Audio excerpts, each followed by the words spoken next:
I still maintain a large position in Tesla, which I'm not trading. I'm just holding. I'm Hmm. holding what I was allowed to hold.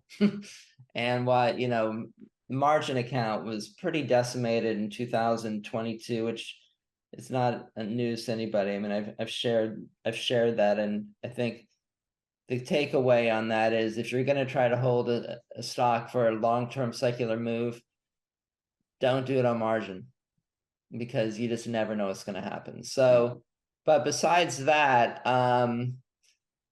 exposure in general's around 50%, kind of in my other accounts. And but I'm eager to get more invested.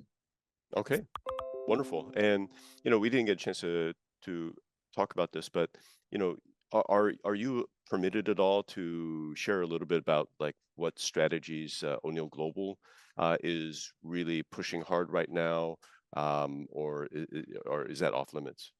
No, I can't really talk about Okay. what we do in the firm other than we're waiting for follow through day, and we're kind of sticking to those rules of was it difficult July, August, September, a big give back. And but we're trying to focus on again those secular areas of growth. AI was a big theme that I think is going to be with us. I don't think it was kind of a fad. And in fact, I know it wasn't. And unlike like the metaverse, which I think was before its time.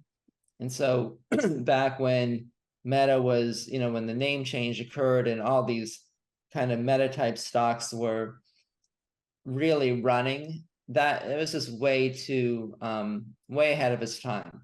Hmm. Obviously, I still think it's gonna come about at some point in the future, but I think the AI is here and we're starting to already, there's already use cases for it, people are using it. So I think that there's still a lot of potential in that area. And so I'm hoping in the fourth quarter we kind of get that traditional move back into kind of the growthier, more exciting areas. Semiconductors, things that support that kind of secular growth. I did a little traveling over the past couple months, call an Uber, right? So I mean, it's amazing. No, I mean it is great, but I don't have a position. And I haven't traded it, but I think that I think that the stock looks fine, and if you have conviction in it, it's the CEO really has done a good job of driving toward profitability, and they are um they've kind of taken over that category. They don't really have competition. Well, let's ask about more about robotaxis, Charles. I have done so very little research, just listening to what other people have said and think is going to happen. And Charles, I have a good friend. He was a college roommate. He was a Stanford business grad, really sharp guy, successful in all his endeavors. And we were walking down the street in LA about 6, 7 years ago, and he said, "Dave, these streets in LA, they're going to be so clear of traffic because everyone's going to be taking these robo taxis and there will be no crashes. Everything will be so well coordinated. And it's going to happen in 10 years. Well, it's 2024, but it's going to be 2024 soon. And his prediction is running out of time. So I'm wondering, Tesla, of course, they are a magician in terms of new products, but how far away are we from really that level of autonomy? I mean, do Can you, do I you can I think share we're, a story after Charles is done? I need to share a story. yeah. Yeah, I was in Parrots weekend last weekend in Yeah. Arizona, but Charles can, I'll Yeah. talk Okay. after Charles. Charles first, and then Ken, you Yeah. got it. Yep. You got the All right. rebuttal. Well, first of all, there are some robo taxis now in San Francisco, Hmm. in Arizona, in kind of these geo-fenced areas, Waze and Cruise. There are some approved robo taxis. It's very confined, but that is starting. I don't think they're making money. The companies are making money yet because there's so many limitations. In fact, Mercedes just came out with their new like level 3 driving, but there's so many restrictions. You have to be on a highway, you have to be like in traffic, you have to be under 40 miles an hour. you have to stay in your lane or something. I mean, it was insane. Like, that's not very functional. But I guess all I'll say is that I actually tweeted this a little while ago that there's a really great thing people should watch. It was the full self-driving version 12 that Elon Musk did a live stream of. And it was just amazing, honestly. Everyone should watch it. And basically they're all the training for the full self-driving in Teslas now end-to-end basically video trained. They're using this Neuralink. So they've taken away all the code. So before, right, you would code in, you'd have hundreds of thousands of lines of code, this is what a stop sign looks like. When you see a stop sign, you got to slow down and stop, right? And this is what a bicyclist looks like, or this is what a speed bump looks like. Well, now it's quite amazing. They're actually, the program is being trained by video of good drivers. And so Elon is in the car, and he just like presses a pin on navigation, and the car just takes him there.